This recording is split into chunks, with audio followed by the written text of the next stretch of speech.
Hello students, welcome to my YouTube channel. आज के lecture में हम बात करेंगे बीएससी थर्ड सेमेस्टर फिजिक्स के बारे में, जो कि यह पार्ट ए की बुक के बारे में हम डिस्कस करेंगे। पार्ट ए जो हमारा फिजिक्स का फर्स्ट बुक क्या है, इलेक्ट्रोमैग्नेटिक थियरी है। इलेक्ट्रोमैग्नेटिक थियरी के बारे में आज हम डिस्कस करेंगे। इलेक्ट्रोमैग्नेटिक थियरी के यूनिट फर्स्ट के बारे में हम डिस्कस करेंगे। यूनिट फर्स्ट का नेम है इलेक्ट्रोस्टैटिक्स, जिसका हिंदी मीनिंग होगा स्थैतिकीय। आज इसके बारे में हम डिस्कस करेंगे। तो इसका फर्स्ट टॉपिक क्या होता है? इसका फर्स्ट टॉपिक हमें पढ़ना है इलेक्ट्रोमैग्नेटिक। इलेक्ट्रोमैग्नेटिक क्या होता है? तो इलेक्ट्रोमैग्नेटिक क्या होता है ये देखते हैं। Which the branch of physics in which we study about the electricity and electromagnetism and their relation. यानी कि ये है एंड है, इसको बना लीजिएगा आप सभी। यानी कि ये देखिए क्या होता है हमारा इलेक्ट्रोमैग्नेटिक। क्या होता है इलेक्ट्रोमैग्नेटिक? एक ब्रांच होता है जो कि फिजिक्स का ब्रांच होता है। उसमें हम क्या स्टडी करते हैं? इलेक्ट्रोमैग्नेटिक एक फिजिक्स का ब्रांच होता है जिसमें हम इलेक्ट्रिसिटी एंड इलेक्ट्रोमैग्नेटिज्म के बारे में बात करते हैं। उसे ही हम क्या कहते हैं? इलेक्ट्रोमैग्नेटिक कहते हैं। इतना आप बात समझ गए होंगे, तो अगले टॉपिक पे चलते हैं हम। ये देखिए आपका मोस्ट इम्पॉर्टेंट है, इसको आप सभी ज़रूर नोट्स में पढ़ लीजिएगा। ये आपका शॉर्ट क्वेश्चन में पूछा जाता है, हर ईयर आपके पूछे जाते हैं। 2 मार्क्स के क्वेश्चन में आपके पूछे जाएंगे ये क्वेश्चन कि इलेक्ट्रोस्टैटिक्स किसे कहते हैं। तो इलेक्ट्रोस्टैटिक्स किसे कहते हैं? देखिए यहाँ पर इलेक्ट्रो का मीनिंग क्या होता है, यहाँ पर देखिए मैंने राइट किया हुआ है। इलेक्ट्रो का मीनिंग होता है चार्ज, यानी कि कोई भी पार्टिकल इलेक्ट्रो अगर है यानी कि चार्ज पार्टिकल है। और स्टैटिक्स का अर्थ क्या होता है? Static meaning is the rest position, यानी कि दोनों को मिला दिया जाए, इलेक्ट्रो यानी चार्ज एंड स्टैटिक्स यानी रेस्ट पोजीशन। कोई भी पार्टिकल चार्ज यानी कि रेस्ट पोजीशन में होगा। कोई भी चार्ज पार्टिकल जब रेस्ट पोजीशन में होगा तो इसको हम क्या कहेंगे? इस ब्रांच में हम इसका इलेक्ट्रोस्टैटिक्स कहते हैं। देखिए, the branch of physics in which we study about the charge at the rest position, यानी कि फिजिक्स की वह शाखा जिसके अंतर्गत हम किसी भी रेस्ट पोजीशन में चार्ज के बारे में पढ़ते हैं। यानी कि जो हमारा चार्ज पार्टिकल होगा वो क्या होगा? वो रेस्ट पोजीशन में होगा। और जब चार्ज पार्टिकल हमारा रेस्ट पोजीशन में होगा तो इस क्रिया को हम किस में पढ़ते हैं?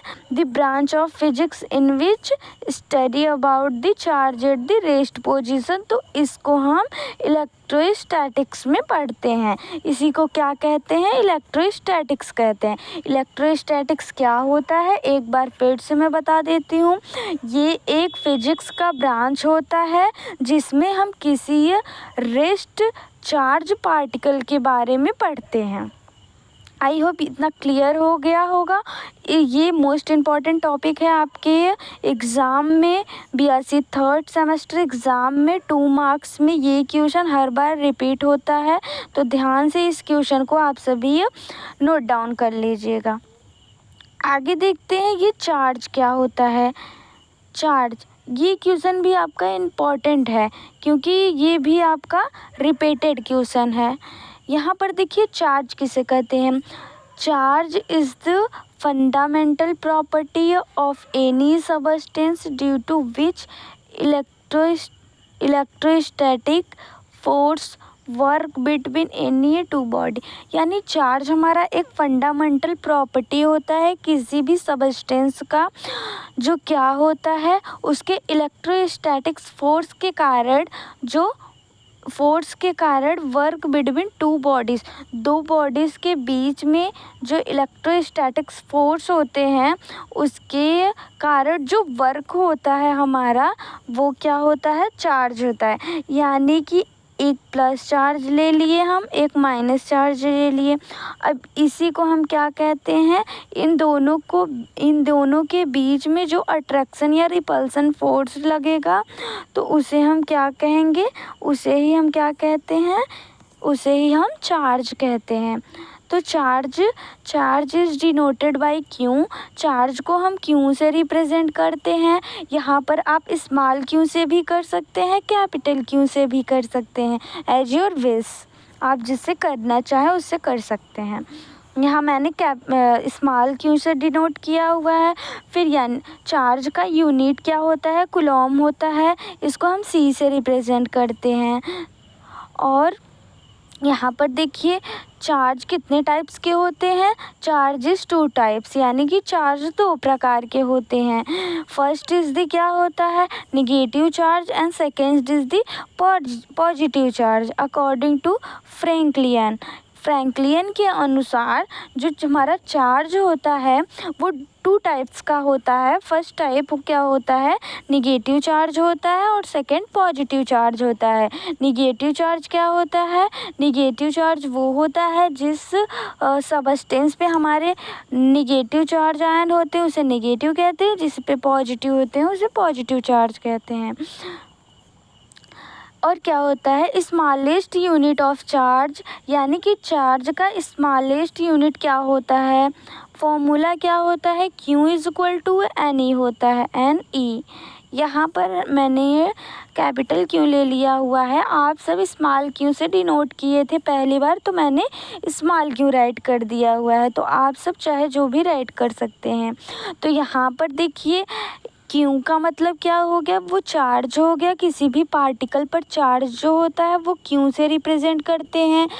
एन जो हो गया वो नंबर ऑफ इलेक्ट्रॉन हो गए, और ई क्या हो गया आपका, जो चार्ज होते हैं किसी भी इलेक्ट्रॉन पर चार्ज होते हैं वो हो गया।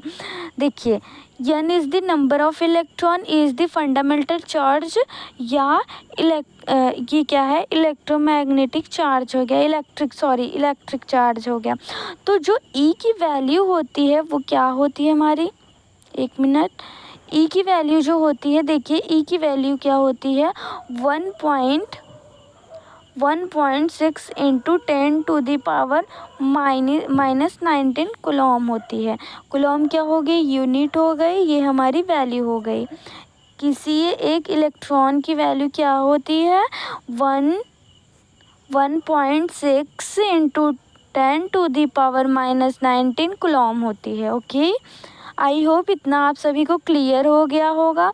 और ये जो चार्ज टॉपिक है ये भी आपका इम्पॉर्टेंट है, तो यहाँ से आप सब स्क्रीनशॉट ले लीजिए और अपने नोट बुक में आप नोट डाउन करते हुए चलिए, क्योंकि ये यदि आपका ज़्यादा सिलेबस हो जाएगा तो नोट करने में दिक्कत आएगी। सो जैसे जैसे मैं लेक्चर्स प्रोवाइड कर रही हूँ तो आप सभी इस लेक्चर से अपना नोट्स बनाते चलिए। तो मैंने यहाँ तक आप सभी को क्लियर कर दिया था। अब आगे हम क्या पढ़ते हैं, चार्ज के बारे में कुछ और नोट्स हैं उसको हम देख लेते हैं। यहाँ पर देखिए फर्स्ट नोट क्या है हमारा, if two body contain same charges then repulsion force of each other, यानी कि दो बॉडी जब सेम चार्जेस को कंटेन करेंगी। यहाँ पे देखिए जब ये मान लीजिए एक बॉडी ये है और एक बॉडी ये है, दोनों प्लस चार्ज को कंटेन कर रही है, तो इन दोनों के बीच में जो फोर्स लगेगा वो कौन सा फोर्स लगेगा, रिपल्सन फोर्स लगेगा। यानी कि ये दोनों बॉडी ये एक दूसरे से दूर भागेंगे। और यदि जब दो बॉडी अपोजिट चार्जेस के होंगे तो ये इसमें इन दोनों के बीच में अट्रैक्शन फोर्स लगेगा। कौन सा फोर्स लगेगा, अट्रैक्शन फोर्स लगेगा। दोनों बॉडी एक दूसरे के पास में आएंगे। That's clear. यहाँ पे देखिए if one if one body contain positive charge and second body contain negative charge, then attraction force between these bodies. Okay यहाँ पर देखिए इट इज़ स्केलर क्वांटिटी, ये क्या कौन सी क्वांटिटी होती है, स्केलर क्वांटिटी होती है। आई होप यहाँ तक आपको क्लियर हो गया होगा। अब अगले टॉपिक पे हम चलते हैं। देखिए हमारा चार्ज डेंसिटी क्या होता है, आवेश घनत्व इसको ये हिंदी में कहते हैं। तो इसको हम किससे रिप्रेजेंट करते हैं, देखिए चार्ज डेंसिटी को हम देखिए मैंने थोड़ा हिंदी लिख दी हुई है। एकांक लंबाई, एकांक चौड़ाई या एकांक घनत्व पर उपस्थित आवेश को क्या कहते हैं, आवेश घनत्व कहते हैं। यानी किसी unit length, unit volume, unit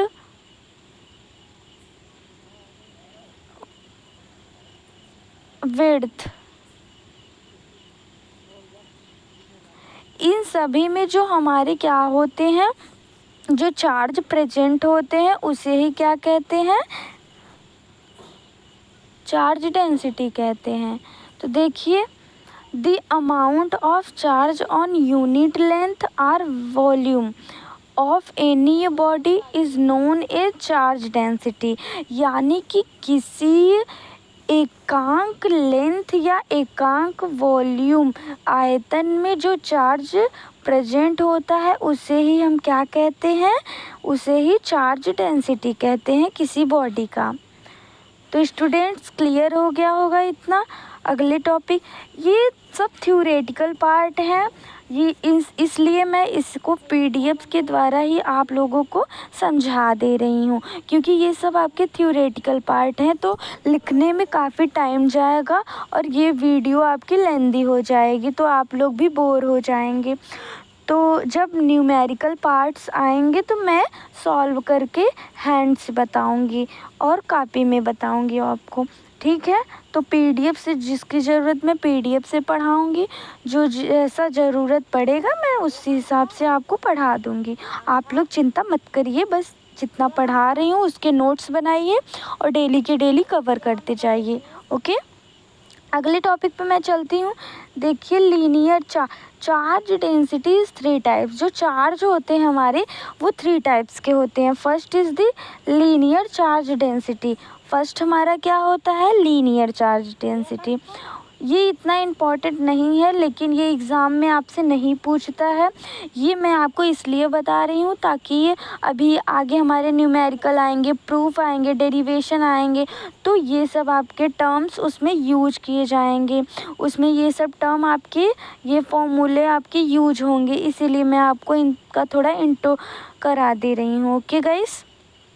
तो देखिए हमारा linear charge density, the amount of charge on unit length, यानी लीनियर यानी आप लोग ध्यान रखिएगा, जहाँ भी लीनियर चार्ज डेंसिटी कहता है, लीनियर यानी एल यानी लेंथ, यूनिट लेंथ में जितना चार्ज हमारा प्रेजेंट होगा उसे ही हम क्या कहेंगे, किसी बॉडी के यूनिट लेंथ में जितना अमाउंट ऑफ चार्ज प्रेजेंट होगा उसे ही हम क्या कहेंगे, लीनियर चार्ज डेंसिटी कहेंगे। देखिए लीनियर चार्ज डेंसिटी को हम लैम्डा से डिनोट करते हैं। Lambda is equal to L, Q upon L होता है, क्या होता है, क्यू अपॉन एल होता है। It is represented by lambda. तो if L is equal to 1, यदि यूनिट लेंथ, यूनिट यानी क्या होता है, यूनिट यानी 1, यदि यूनिट लेंथ हमारा 1 हो गया तो हमारा क्या हो जाएगा, देखिए यहाँ पर लैम्डा जो होता है हमारा, lambda is equal to Q,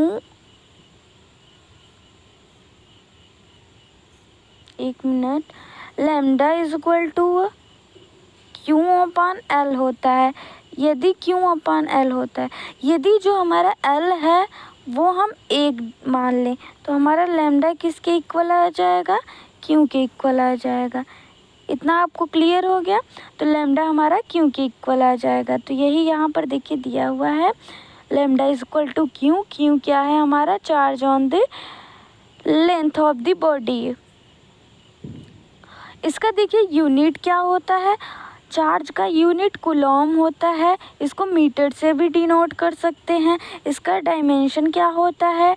इसका डायमेंशन होता है, देखिए यहाँ पर क्यू का जो यहाँ पर lambda is equal to Q upon L होता है। तो क्यू का जो डायमेंशन होता है वो टी इंटू ए होता है और एल का जो होता है वो एल होता है। ब्रैकेट इसको ध्यान में देंगे आप सब।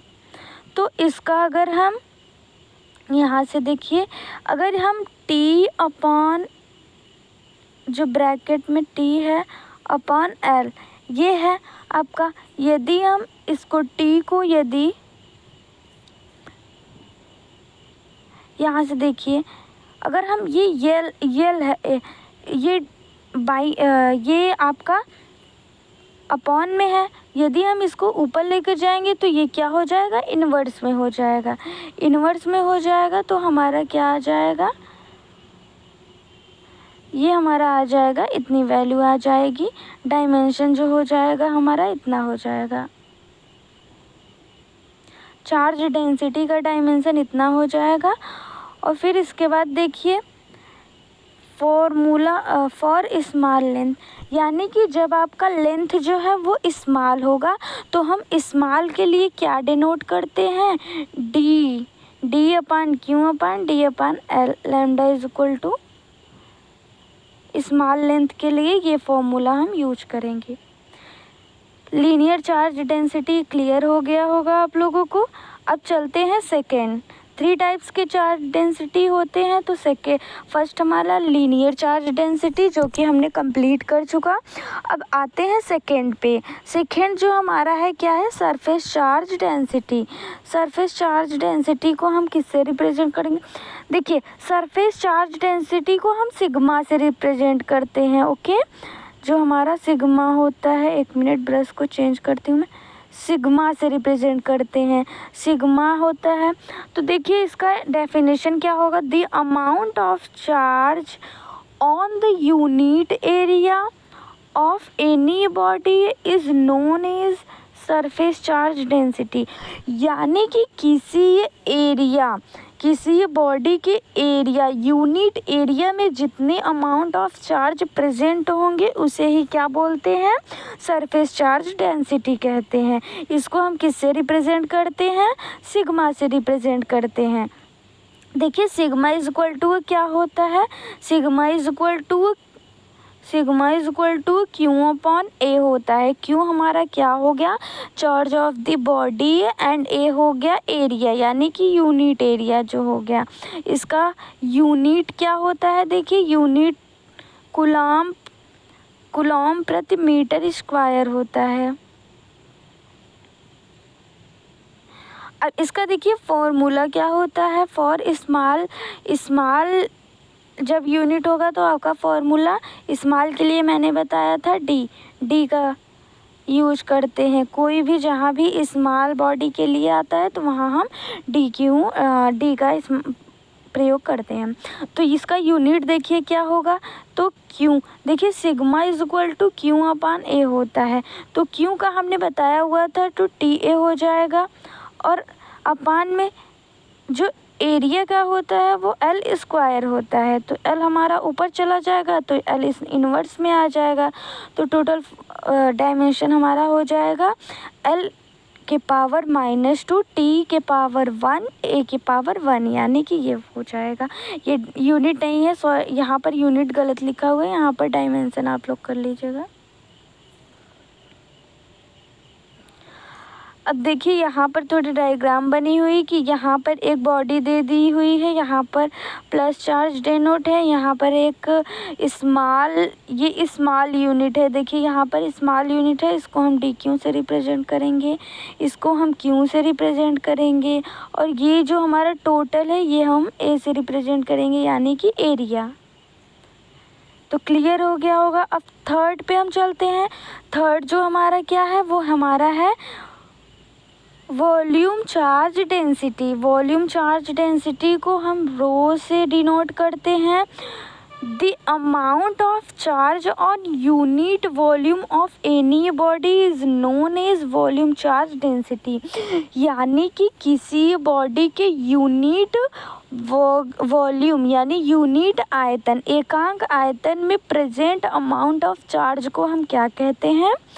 वॉल्यूम चार्ज डेंसिटी कहते हैं। वॉल्यूम चार्ज डेंसिटी को हम रिप्रेजेंट करते हैं रो से। इसको क्या कहते हैं? रो कहते हैं। रो इज इक्वल टू क्या होता है? क्यू अपॉन वी होता है। Q is equal to, Q क्या हो जाएगा? चार्ज हो जाएगा, वी हो जाएगा वॉल्यूम हो जाएगा। यानी कि एकांक वॉल्यूम में चार्ज जितना प्रेजेंट होगा उसे ही क्या बोलेंगे? Volume charge density. स्मॉल के लिए क्या हो जाएगा? देखिए स्मॉल के लिए हम rho is equal to d q upon d V d लिख सकते हैं। तो ये हमारा स्मॉल बॉडी के लिए हो जाएगा। यहाँ पर देखिए, और यूनिट इसका क्या हो जाएगा? कूलम प्रति मीटर क्यूब हो जाएगा। क्योंकि ये क्यूब क्यों हो रहा है? मीटर स्क्वायर क्यों नहीं हुआ? क्योंकि ये वॉल्यूम है। वॉल्यूम यानी आयतन। आयतन का क्या होता है? मीटर क्यूब तो होता है। इसका डायमेंशन क्या हो जाएगा? डायमेंशन क्या हो जाएगा? देखिए T upon A L cube, यानी एल क्यूब क्यों हुआ? क्योंकि मीटर है और आयतन मीटर क्यूब होता है, तो इसका इन्वर्स हो जाएगा। तो टोटल क्या हो जाएगा? ये हो जाएगा। तो यहाँ तक आप लोग क्लियर हो गया होगा आप लोगों को, आई होप। तो आज की लेक्चर में हम बस इतना ही बताते हैं आप लोगों को। कल के लेक्चर में हम अगले नेक्स्ट टॉपिक पे बात करेंगे। तब तक के लिए धन्यवाद।